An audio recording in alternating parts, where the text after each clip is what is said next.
Coming up on the first episode of the Boardroom Series, Lisa Tremolada gets in the zone with Peter Bond, one of Australia's most influential men. In business, I have a very black and white philosophy. As Managing Director of Link Energy, Peter has carved a successful career around the coal industry, making a name for himself as a shrewd businessman. Well, my strategy is very simple. It's about profit. In the first exciting episode of the series, he reveals his top negotiation methods and how he became a millionaire by the age of 26.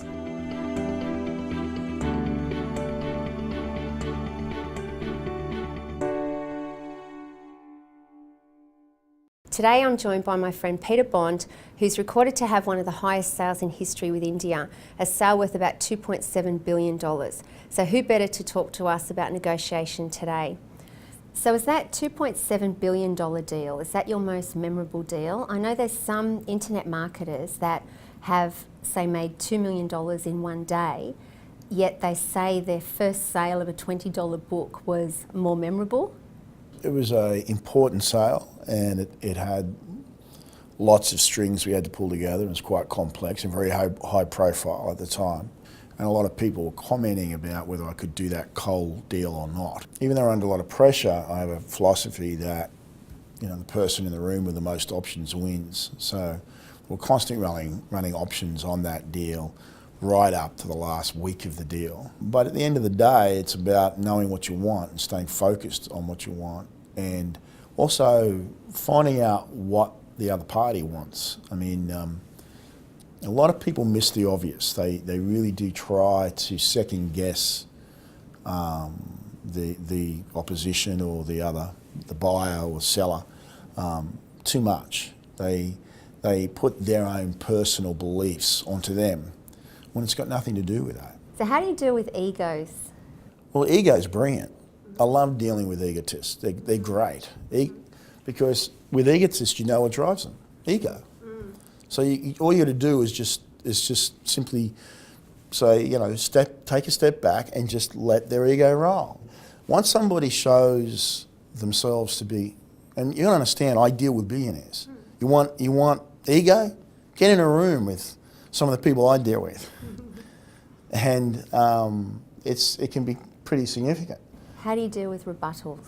In business, I have a very black and white philosophy, and that is, I view it as a football field, and I am the captain coach in the middle of the field.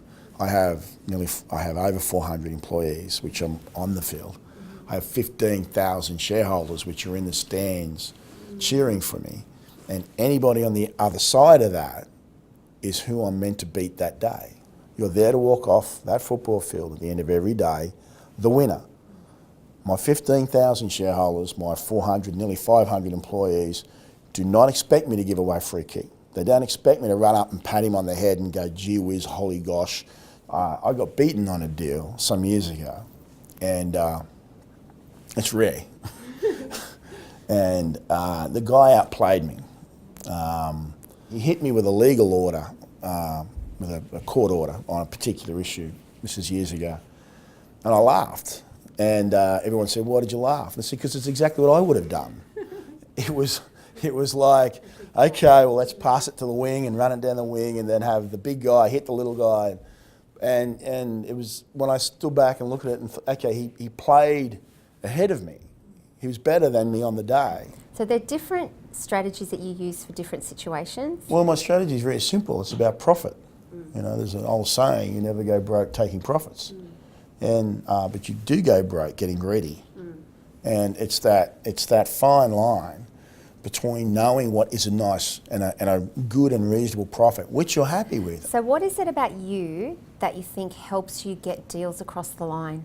You know, persistence is a big driver of it. Going the extra mile is a huge part of it. Not settling. You've got to be absolutely committed to whatever it takes. That in itself will transform your life.